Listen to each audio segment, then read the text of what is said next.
Добар ден, ученици! Добре дојдовте на новиот час по историја.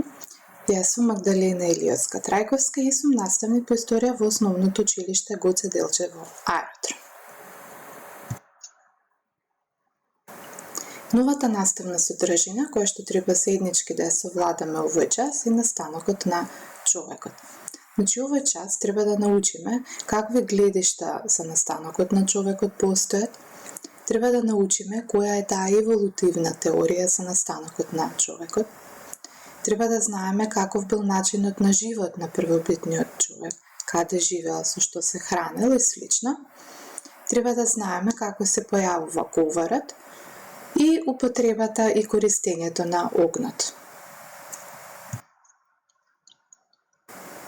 Најпрво да се подсетиме, вие минатите часови учевте за историјата и незиното значење, кажавте како се дели историјата, односно научивте дека минатото на човештвото го делиме на два големи периоди, а тоа се праисторија и историја. Едно кратко прашање што верувам дека веќе сите го знаете, кој период од минатото на човештвото го опфаќа праисторијата. И може нели да одговориме дека праисторијата го опфаќа периодот од појавата на човекот па до пронаоѓањето на писмото. Праисторијата ни беше најдолгиот временски период, кој што трае и повеќе од 2 милиони години. Верувам дека сите исто така научивте на кои периоди се дели праисторијата и знаеме дека праисторијата се дели на два периоди, тоа се камено и метално време, за кое што посебно ќе учиме во посебни наставни содржини.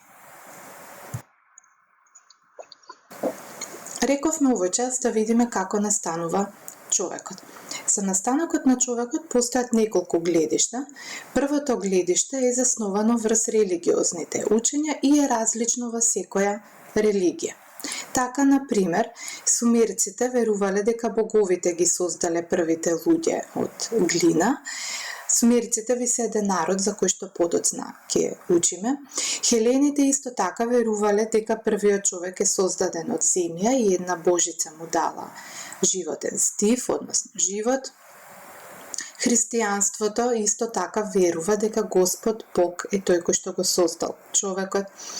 Исламот верува дека Аллах го создава човекот од земја и така натака. Че тоа се тие религиозни учења.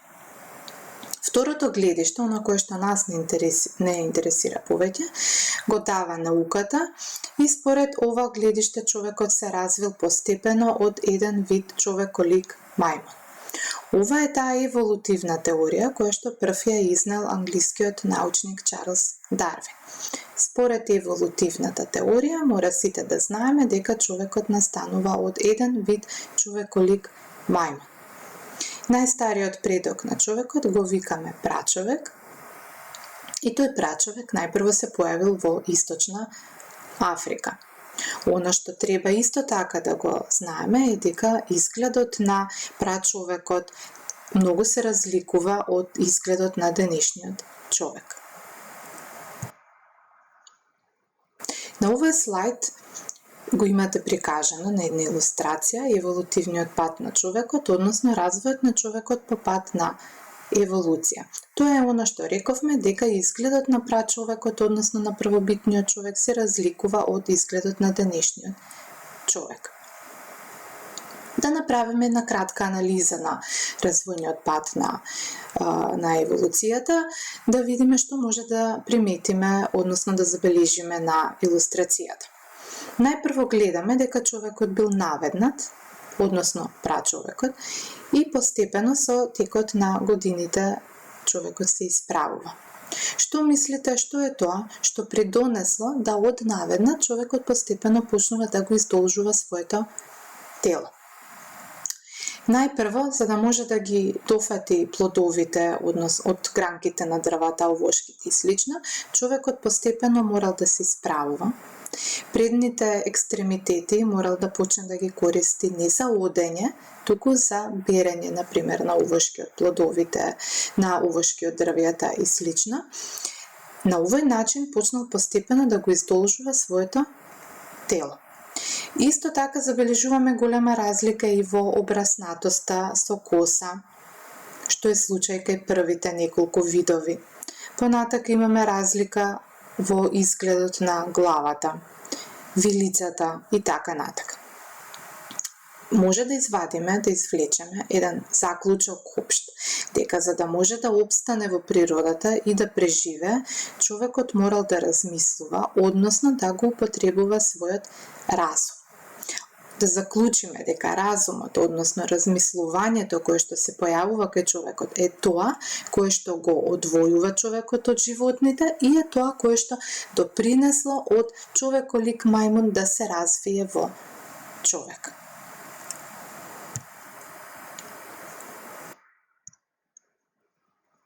Каков бил начинот на живот на првобитниот човек? Имате на една анимирана илустрација на овој слайд прикажано едно секојдневие на првобитниот човек на детски анимиран начин прикажано. Па најпрво да видиме каде живеел првобитниот човек, што може да заклучиме од оваа анимирана илустрација. Верувам дека веќе сите заклучивте и знаете дека најпрво човекот живеел во пештери. Така да пештерите се најстари живеалишта на првобитниот човек. Со што се хранел, да видиме прачовекот? Најпрво се хранел, како што и претходно спомнавме, кај еволутивниот развој, со плодови растенија, корени од растенија и слично, а потоа почнал да лови животни и да се храни со животни.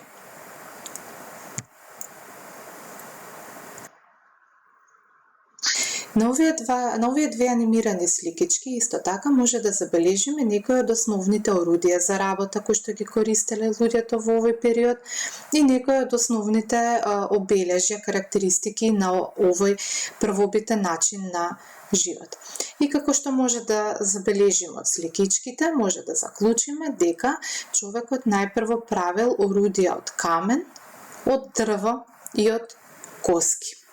Почнал да прави оружје за работа, односно оружје за ловење, орудие за работа, ловел бизони, мамути, нели животни кои што се карактеристични за тој временски период.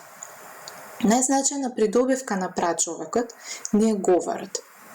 Треба да знаеме дека во почетокот човекот не умел да говори, туку се разбирале помеѓу себе со извици, крици, мимики, гестикулации одредени и слично.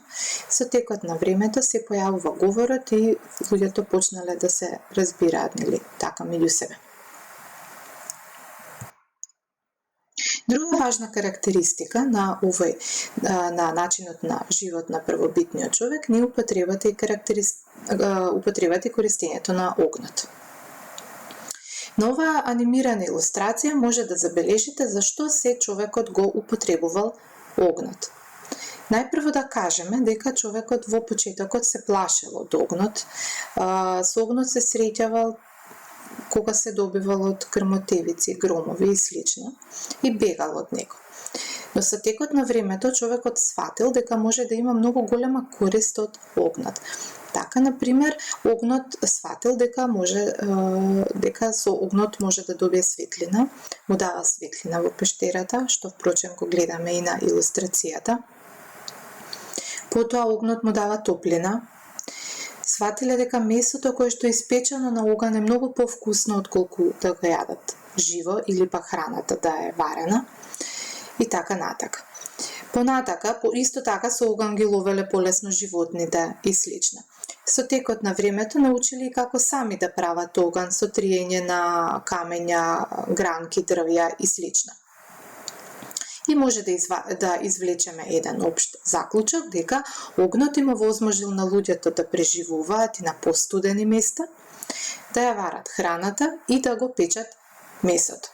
Научиле да печат садови од глина, да топат руда и да леат метални орудија. Тоа е една карактеристика од камено и метално време за кое што ќе учиме наредните часови. Активност за дома Активноста за дома ви е малку подолгорочна, значи може да ја работите подолго време, не е конкретно само за овој час. Имено може да почнете со изработка на книга или постер по ваш избор за животот на човекот во праисторијата, почнувајќи од настанокот на човекот, па понатака следејќи ги периодите камено и метално време. Односно, во таа книга да си ги забележувате најзначајните обележја, карактеристики на секој период за кој што ќе учиме. Ви благодарам за вниманието. Се гледаме на следниот час.